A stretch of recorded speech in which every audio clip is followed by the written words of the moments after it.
Ես իհարկե պետք է այս ելույթի շրջանակներում անդրադառնամ երկու ելույթ ունեցողների բանտագուշակություններին, հետո իհարկե խմբակցության անունից գուցե կխոսեմ արդեն օրակարգի ընդհանուր թեմաների վերաբերյալ, նաև քանի որ հենց նոր այստեղ խոսում էր Արմենուհի Գյուրեղյանը եւ խոսում էր հատկապես բռնապետությունից, Տիկին Գյուրեղյան, եթե Հայաստանում լիներ բռնապետություն, դուք ուղղակի պապանձված կլինեիք եւ դուք չէիք կարող այս ամբիոնից գալ եւ այդպիսի բաներ խոսել։ Դա ուղղակի աքսիոմատիկ ճշմարտություն է։ Որևէ երկրում, որտեղ կա բռնապետություն, որևէ մեկը չի կարող գալ եւ երկրի ղեկավարի նրա ընտանիքի անդամների մասին ճամարտակել այն ամեն ինչը, ինչ որ դուք նոր այստեղից արեցիք։ Դա մեկ։ Երկրորդը, որ բան եք անում, ծաղրում եք էլի խաչակրած արշավանք եք իրականացնում, կրթվել է նորաձև է շարժման նկատմամբ, ես ուզում եմ ասել, որ ոչ կրթվելը, ոչ նորաձևությունը ձեզ չի սպառնում, դուք հանգիստ եք, դուք ժիգուլի եք եւ մնալու եք ժիգուլի, սկզբանե կատարյալ ձեր բնորոշումը ես տվել եմ։ Ես իրեն անձնապես չեմ վիրավորում, ես ձեր մտածողությունն եմ ներկայացնում, պարոն Բա չէիք լսում պարոն Մինասյան, չէիք լսում Գյուրեղյանի ելույթը։ Չէիք լսում Գյուրեղյանի ելույթը միջև հիմա։ Չէիք լսում։ Չէ, բա չէիք լսում։ Բա չէիք լսում պարոն Մինասյան։ Գյուրեղյանին պահանջեիք պարոն Արշակյանից, որ Տիկին Գյուրեղյանին բանանի, ասի մի վիրավորեք։ Բա ի՞նչ ասեցիք։ Ոնց ասի ինչ ասեք։ Բա գնա լսի։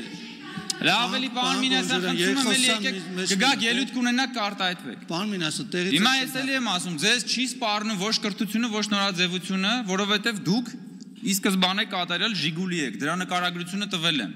Տգիտության մասին եք խոսում, դուք տգիտության լաբորատոր նմուշ եք, տեղով։ Դանին-Կրյուգերի էֆեկտն եք, էդ էլ եմ տվել։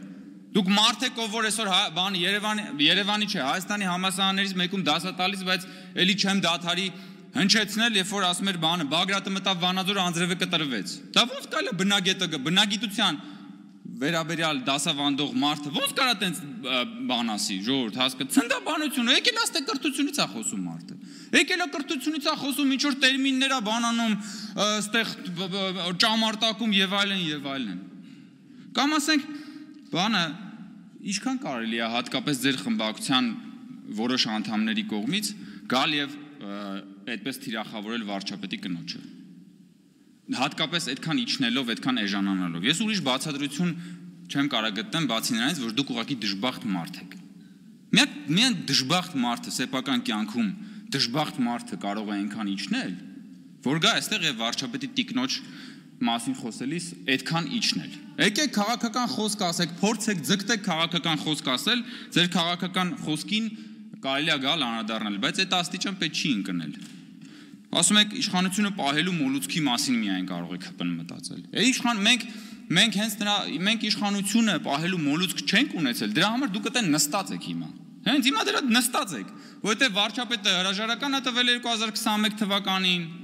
իմ քայլը խմբակցության падգամավորները վայր են դրել իրենց մանդատները, որպեսզի լինի խորհրդարանական ընտրություններ, որ դուք էլ մանդատները վերցրեք, գաք այդտեղ բան անեք, հանգրվանեք այդ աթոռների վրա։